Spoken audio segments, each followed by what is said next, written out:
কেশপুরে প্রচারে বেরিয়ে আদিবাসী মেয়েদের হাতে জল খেয়ে তৃষ্ণা মেটালেন বিজেপি প্রার্থী হিরণ।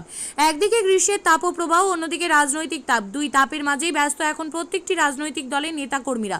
সোমবার কেশপুরে প্রচারে বেরিয়ে 1 নম্বর অঞ্চলের ওরামিতে দুপুরবেলা রাস্তায় যেতে যেতে গাড়ি থেকে নেমে আদিবাসী মহিলাদের হাত থেকে জলের মগ নিয়ে জল খেয়ে তৃষ্ণা নিবারণ করলেন ঘাটালের বিজেপি প্রার্থী হিরণময় চট্টোপাধ্যায়।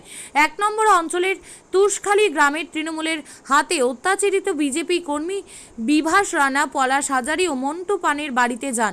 বিভাস রানার বাবা ও মায়ের কাছ থেকে তৃণমূলের অত্যাচারের কথা শুনে বিজেপি প্রার্থী হিরণ চট্টোপাধ্যায় এরপর সেখান থেকে বেরিয়ে জয়পুর জয়চণ্ডী মন্দিরে গিয়ে পুজো দেন। সংবাদ মাধ্যমের মুখোমুখি হয়ে বলেন, কেশপুরে আমি বেশ কয়েকটি অঞ্চল ঘুরে দেখলাম, কোথাও কেন্দ্রীয় বাহিনীর জওয়ানদের টহল হচ্ছে না। নির্বাচন কমিশনারের দায়িত্ব শান্তিপূর্ণভাবে নির্বাচন করা। আমি জেলা শাসক, মহকুমা শাসক এবং নির্বাচন কমিশনের সমস্ত আধিকারিকদের কাছে অনুরোধ করব, আপনারা বিষয়টি দেখুন। যেখানে সেখানে বিজেপি কর্মীদের হুমকি দেওয়া হচ্ছে এবং বিজেপির পতাকা ব্যানার খুলে দেওয়া হচ্ছে রাতের অন্ধকারে। তারপর তিনি এলাকার বিদায়ী সাংসদ দেবকে তীব্র ভাষায় আক্রমণ করেন।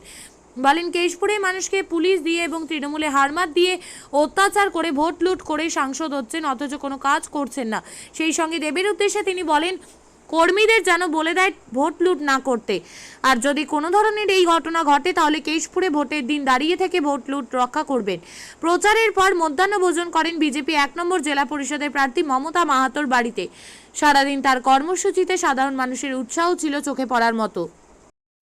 আপনারা চোখের সামনে দেখছেন যে এখানকার অভিনেতা সাংসদ শুধু মুখে মিষ্টি কথা বলেন, আর কিভাবে অত্যাচার করে, আতঙ্ক তৈরি করে, সন্ত্রাস করে তিনি প্রত্যেকবারে ভোটগুলোকে, বুথগুলোকে লুট করে ভোটে যেতেন।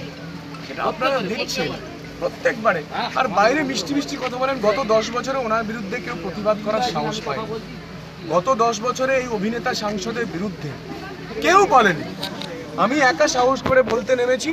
এখন সারা বাংলা না, সারা ভারতবর্ষ, সারা পৃথিবীর মানুষ জানতে পারছে যে উনি কত বড় সন্ত্রাসবাদী, উনি কত বড় আতঙ্কবাদী, উনি কত বড় একজন মানুষকে ভয় দেখিয়ে, চমকিয়ে, ধমকিয়ে, বন্দুক নিয়ে, বোম দিয়ে, মমতার দলদাস পুলিশকে দিয়ে মানুষকে ভয় দেখিয়ে ভোটটা লুট করে, এটা মানুষ জানতে পারছে। গত 10 বছরে কারোর সাহস হয়নি ওনার বিরুদ্ধে বলা। আজকে প্রচার শুরু করলেন যখন, কোথায় যাচ্ছেন? মানে মানুষকে দমিয়ে, ভয় দেখিয়ে, আতঙ্ক তৈরি করে, সন্ত্রাস তৈরি করে এই সাংসদ রেখে দিয়েছেন, যাতে মানুষ কোনো কথা না বলতে পারে, মানুষ কাউকে অভিযোগ না জানাতে পারে। পুলিশ নিষ্ক্রিয় থাকে। এখানে দেখছেন পুলিশের সব পুলিশ কিন্তু নয়, পুলিশের মধ্যে ভালো পুলিশও আছে। যে সমস্ত মমতার দলদাস পুলিশ, আমি তাদের জন্য বলছি, মমতার দলদাস পুলিশ তাদের জন্য বলছি, মমতার দলদাস প্রশাসন যারা আছে তাদের জন্য বলছি। সবাই কিন্তু নয়। ভালো মানুষ না থাকলে কিন্তু সমাজ টিকে থাকতো না। সবার মধ্যে ভালো মানুষ আছে, কিন্তু এই সাংসদ যেভাবে সন্ত্রাস করে, আতঙ্ক করে করেছে, এক ভয়ঙ্কর মর্মান্তিক কাহিনী। আমি আপনাদের ক্যামেরার সামনে কথা দিচ্ছি যে এই 2024-এ কোনো আতঙ্ক, কোনো সন্ত্রাস করতে দেবো না। আমি নিজে দাঁড়িয়ে থাকবো, বুক চিপিয়ে দাঁড়িয়ে থাকবো এই কেশপুরেতে। দেখবো ওনার কত দম আছে, এখানকার সাংসদ, অভিনেতা সাংসদের কত বড় দম আছে যে এখানে এবারে উনি সন্ত্রাস করেন এবং আতঙ্ক করেন। আমি দাঁড়িয়ে থাকবো। আপনারা দেখেছেন, করে রাখছি। আপনি খালি অত্যাচার কিভাবে হয়েছে ওইটুকুনি আরেকবার বলে দিন, আমি রেকর্ড করে, আমি নিজে রেকর্ড করছি। ভোটের পরে ছেলেকে তোমরা একটু ভয়েসে ঘর ছাড়া যায়, কিন্তু ওদের যে হারমাদ বাহিনী অন্তত 150 থেকে 200 মতন আর কি এসে এখানে বোম ফাটাতে থাকে, গাছ বোম ফাটায় এবং হাত বোমা ছুটতে থাকে।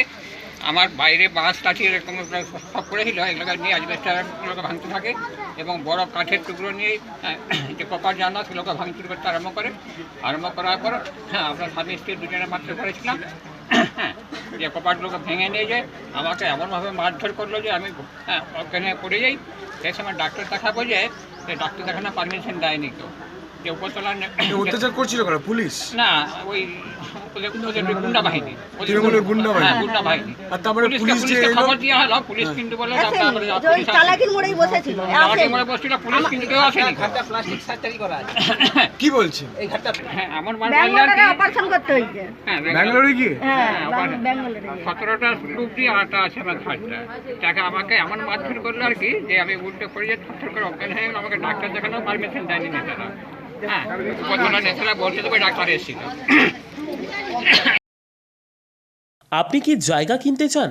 তাহলে আর চিন্তা নেই, 34 নম্বর জাতীয় সড়কের ধারে রায়গঞ্জের নট্টপাড়ায় ঠিক বিপরীতে নিউ উকিলপাড়ায় আজই সুলভ মূল্যে জায়গা কিনুন, গড়ে তুলুন নিজের স্বপ্নের ঘর।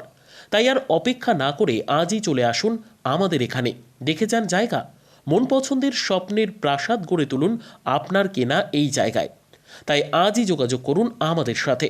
আমাদের ফোন নম্বর 8617827851, 6295828881, 8617033767। তাই আর দেরি নয়, আজই আসুন নিজের পছন্দের জায়গা কিনতে।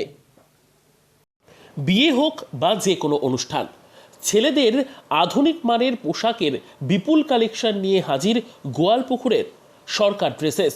ভালো ব্র্যান্ডের জামা কাপড় নিতে চান? তাহলে আর দেরি কিসের?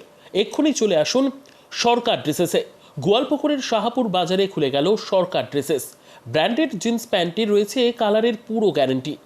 ব্র্যান্ডেড জিন্স প্যান্ট ছাড়াও রয়েছে shirt, T shirt, panjabi, cargo jeans, cotton pant, half pant সহ যাবতীয় পোশাক থাকছে এখানে। সকল প্রকার কেনাকাটায় থাকছে আকর্ষণীয় উপহার। তাই আজই আসুন আমাদের প্রতিষ্ঠানে। আমাদের ঠিকানা সরকার ড্রেসেস, শাহাপুর বাজার, গোয়ালপুকুর, উত্তর দিনাজপুর।